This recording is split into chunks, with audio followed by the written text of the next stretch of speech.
Study IQ IAS, आपका selection हमारा mission. एक महिला जिसे मात्र 9 वर्ष की उम्र में ही विवाह जैसे बंधन में बांध दिया गया था और जिसके कार्यों को समाज केवल इसलिए गलत मानता था क्योंकि वह अन्य महिलाओं के जीवन को बदलने के लिए समर्पित थी। इस महिला ने न केवल रूढ़ियों को तोड़ा बल्कि अपने मृत पति का अंतिम संस्कार करके तत्कालीन समाज की रूढ़िवादी परंपराओं को धता बता दिया। उन्होंने ऐसे कई कार्यों को अंजाम दिया जिन्होंने तत्कालीन रूढ़िवादी समाज को चुनौती दी। हम बात कर रहे हैं भारत की महान समाज सुधारक सावित्रीबाई फुले की। एक अशिक्षित बालिका वधू से एक विदुषी महिला तक की उनकी यह यात्रा प्रेरणादायक है। सावित्रीबाई फुले भारतीय इतिहास में ऐसी अद्वितीय हस्ती हैं जो न केवल भारतीय शिक्षा में अपनी अग्रणी भूमिका के लिए प्रसिद्ध हैं बल्कि सामाजिक बुराइयों के खिलाफ अपने अडिग संघर्ष के लिए भी जानी जाती हैं।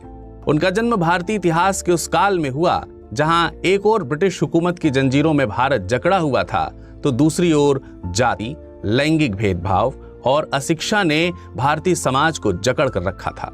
फिर भी अदम्य साहस और क्रांतिकारी दृष्टिकोण के साथ उन्होंने बदलाव की नई दिशा में एक नई राह बनाई।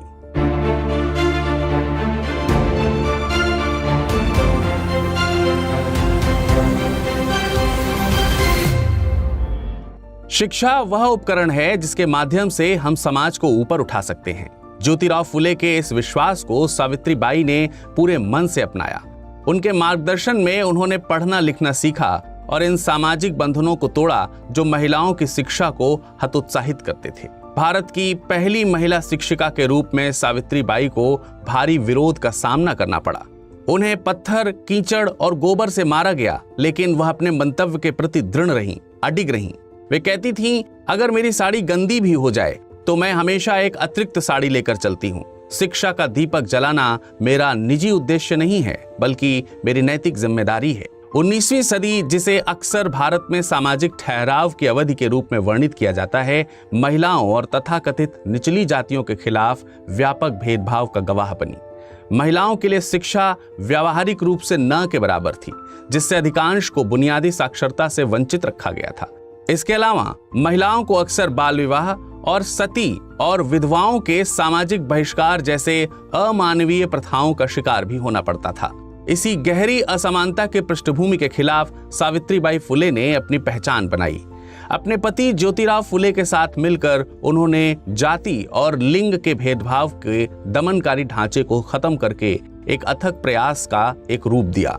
उनका काम सिर्फ बयानबाजी तक सीमित नहीं था। उन्होंने वंचितों को शिक्षा प्रदान करने और विधवाओं के पुनर्वास और पितृसत्तात्मक मानदंडों को चुनौती देने के लिए ठोस उपाय लागू किए।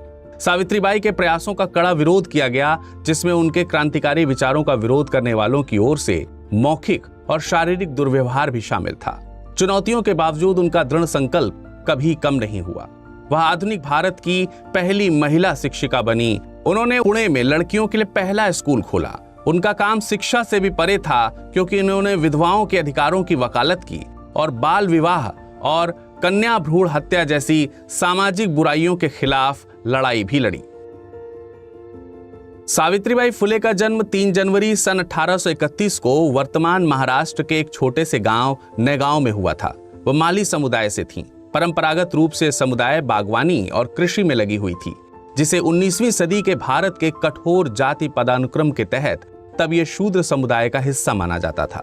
उनके माता पिता लक्ष्मी और खंडोजी पाटिल सीमित साधनों वाले किसान हुआ करते थे, लेकिन अपनी परंपराओं में गहराई से वे निहित थे।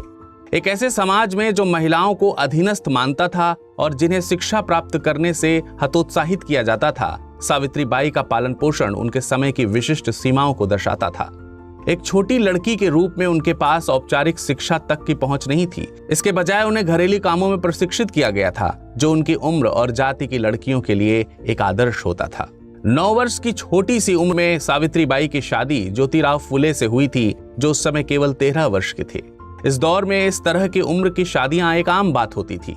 ज्योतिराव, जो बाद में एक प्रमुख समाज सुधारक के रूप में उभरे, उन्होंने सावित्रीबाई के भाग्य को आकार देने में महत्वपूर्ण भूमिका निभाई। प्रचलित पितृसत्तात्मक मानसिकता के विपरीत ज्योतिराव शिक्षा और आत्मनिर्भरता के माध्यम से महिलाओं के सशक्तिकरण में विश्वास करते थे। उन्होंने सावित्री बाई की बुद्धिमत्ता और क्षमता को पहचाना। उन्होंने उनके परिवर्तन की उल्लेखनीय यात्रा के लिए एक मंच तैयार किया। गांव की एक अशिक्षित लड़की से भारत की पहली महिला शिक्षिका बनने तक सावित्री बाई की यात्रा चुनौतियों से भरी रही। ज्योतिराव से प्रोत्साहित होकर उन्होंने सामाजिक मानदंडों की बाधाओं को तोड़ते हुए अपनी शैक्षिक यात्रा की शुरुआत की। ज्योतिराव ने उन्हें खुद पढ़ना लिखना सिखाया और उन्हें अपने आसपास देखे गए उत्पीड़न के विरुद्ध डटकर खड़े होने के लिए प्रेरित किया। दंपति को अपने परिवारों और समाज के कड़े विरोध का सामना भी करना पड़ा। परंपरावादी या रूढ़िवादी समाज के लोग उनके प्रगतिशील विचारों को स्थापित व्यवस्था के लिए खतरा मानते थे।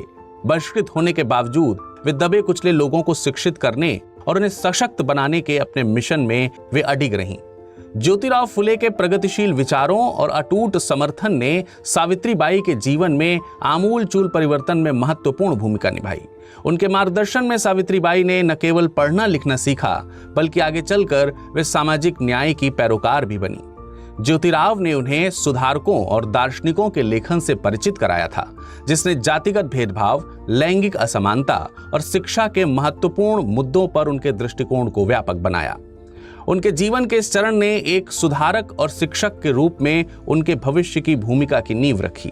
सामाजिक बाधाओं को दूर करने के लिए उनका लचीलापन और दृढ़ संकल्प उनकी विरासत की पहचान बन गया, जिसने उन्हें समानता और न्याय की लड़ाई में अग्रणी बना दिया।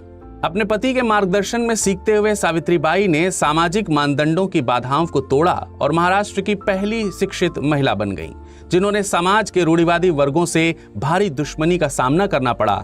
उन्हें लोगों के दुर्व्यवहार और धमकियों का भी सामना करना पड़ा। इसके बावजूद उन्होंने लगन से पढ़ाई जारी रखी और बाद में अहमदनगर में और पुणे में एक शिक्षक प्रशिक्षण संस्थान में शिक्षिका के रूप में प्रशिक्षण लिया। सन 1848 में सावित्री बाई और ज्योतिराव फुले ने पुणे के भिड़ेवाड़ा में लड़कियों के लिए पहला स्कूल स्थापित किया, जब महिलाओं की शिक्षा वर्जित मानी जाती थी। यह एक ऐसा दौर था जब महिलाओं की समाज में भूमिका पर चर्चाओं में कहा जाता था कि औरतों को पढ़ाई की क्या जरूरत, ये तो घर संभालने के लिए है। इस क्रांतिकारी पहल ने उस समय के गहरे जड़ जमाए हुए पितृसत्तात्मक और जातिवादी मानदंडों को चुनौती दी।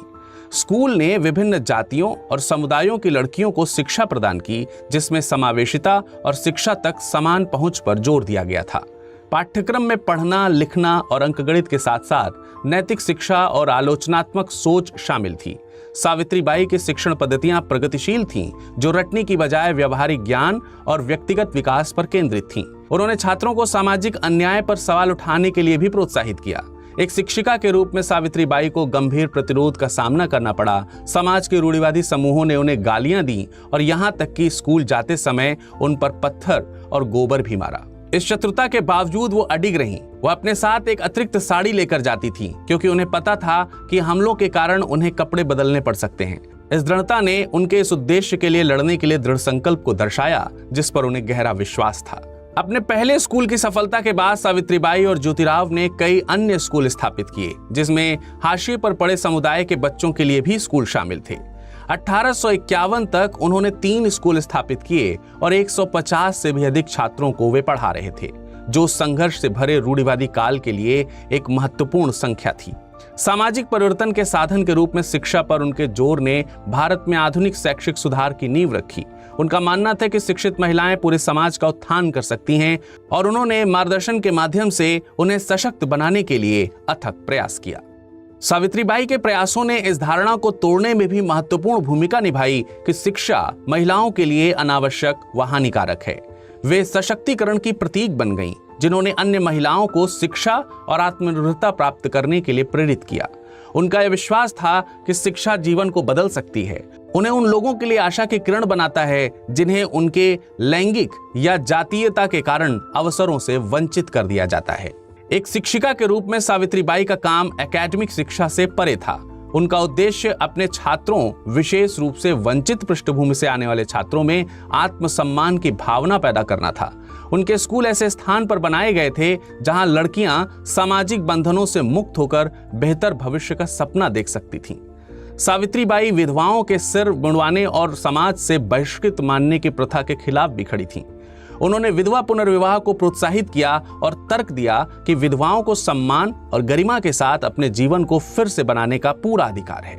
विधवाओं के लिए एक सुरक्षित स्थान प्रदान करने के लिए सावित्रीबाई और ज्योतिराव ने देखभाल गृह स्थापित किए, जहां वे शोषण या सामाजिक निर्णय के डर के बिना रह सकती थीं। उस समय एक लड़की का जन्म एक बोझ माना जाता था, जिसके कारण अक्सर शिशु हत्याएं होती थीं। सावित्रीबाई ने परित्यक्त शिशुओं की देखभाल करने और नवजात लड़कियों की हत्या को रोकने के लिए एक गृह की स्थापना की थी। इस पहल का उद्देश्य जागरूकता पैदा करना और लड़कियों के जीवन की रक्षा के लिए व्यावहारिक समाधान प्रदान करना था। वित्तीय स्वतंत्रता के महत्व को पहचानते हुए उन्होंने महिलाओं के लिए सिलाई और बुनाई जैसे क्षेत्रों में व्यावसायिक प्रशिक्षण भी शुरू किया था। महिलाओं को इन कौशलों से लैस करके सावित्रीबाई ने सुनिश्चित किया कि वे खुद का और अपने परिवार का भरण पोषण कर सकें, जिससे पुरुष रिश्तेदार पर उनकी निर्भरता कम हो सके। सावित्रीबाई ने माना कि दलित और अन्य हाशिए पर पड़ी महिलाओं को दोहरे उत्पीड़न का सामना करना पड़ता है, जिनमें से एक तो है लैंगिक कारण और दूसरा कारण है जातीय। उनके स्कूल और देखभाल केंद्र समावेशी हुआ करते थे, जो जाति या सामाजिक स्थिति की परवाह किए बिना सभी महिलाओं के लिए पहुंच सुनिश्चित करते थे। उन्होंने इन महिलाओं के सामने आने वाली अनूठी चुनौतियों का समाधान करने के लिए सक्रिय रूप से काम किया, उन्हें एक ऐसे समाज में आवाज दी जिसने उन्हें चुप करा दिया। सावित्रीबाई ने महिलाओं के साथ होने वाले अन्याय को उजागर करने और समानता की वकालत करने के लिए अपने लेखन और भाषणों का भी इस्तेमाल किया। उनकी कविता ने न केवल महिलाओं को शिक्षा और आत्मसम्मान पाने के लिए प्रेरित किया, बल्कि उन पर अत्याचार करने वाली प्रणालीगत पितृसत्ता की भी आलोचना की। 1873 में सावित्रीबाई और ज्योतिराव ने सत्यशोधक समाज यानी सत्य साधक समाज की स्थापना की, जिसका उद्देश्य समानता को बढ़ावा देना और जाति उत्पीड़न के खिलाफ लड़ना था। सावित्रीबाई ने समाज की गतिविधियों में महत्वपूर्ण भूमिका निभाई थी। अक्सर उनकी बैठकों और पहलों की वे अध्यक्षता भी किया करती थीं। सत्यशोधक समाज ने जाति की कठोर बाधाओं को तोड़ने के तरीके के रूप में अंतर जातीय विवाहों की सुविधा प्रदान की। अक्सर उनका प्रबंध किया और उनका समर्थन भी किया। इन विवाहों को जाति पदानुक्रम के खिलाफ विद्रोह और एक समतावादी समाज बनाने की दिशा में एक कदम के रूप में देखा गया। सन 1876-77 के अकाल के दौरान सावित्रीबाई ने राहत प्रयासों में सक्रिय रूप से भाग लिया। उन्होंने प्रभावित लोगों के लिए भोजन और सहायता वितरण का आयोजन किया, चाहे उनकी जाति या सामाजिक स्थिति कुछ भी रही हो।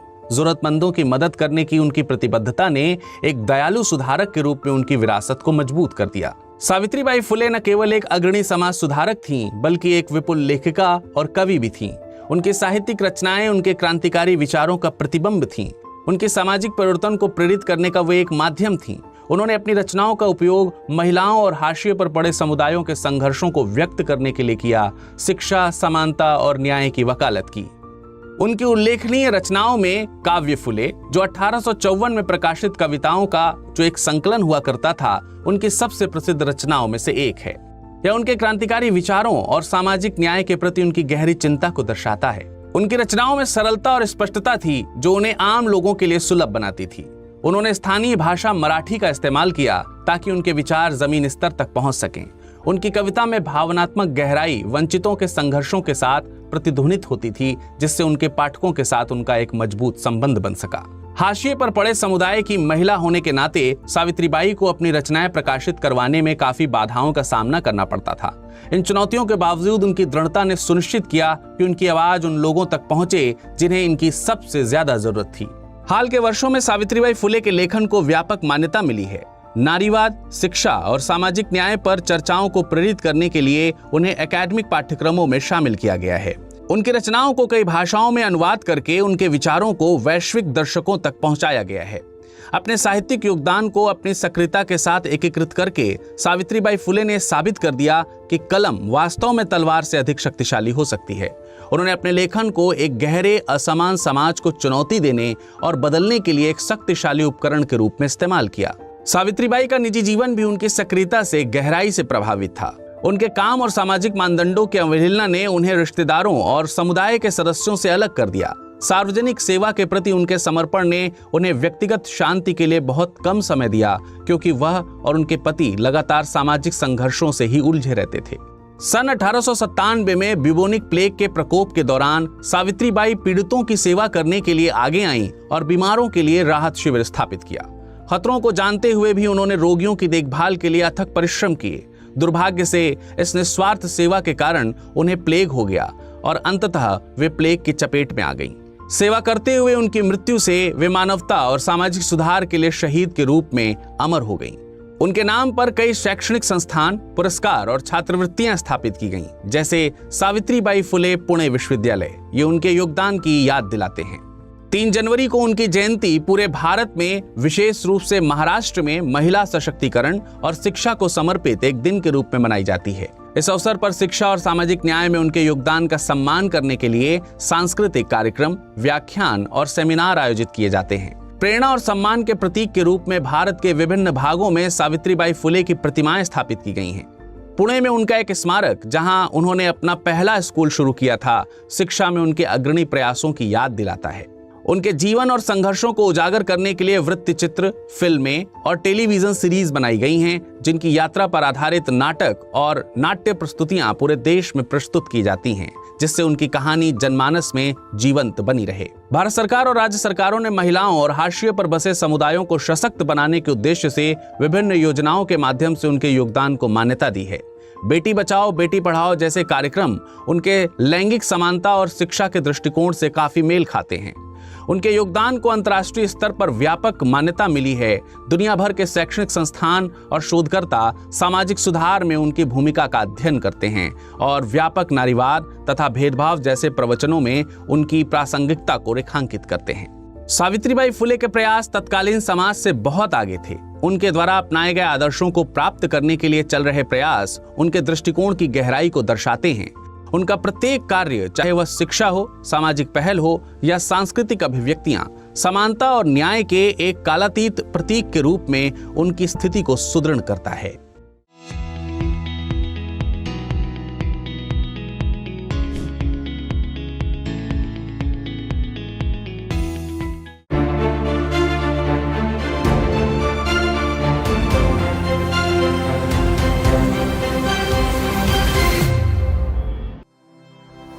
स्टडी IQ IAS, आपका सिलेक्शन हमारा मिशन।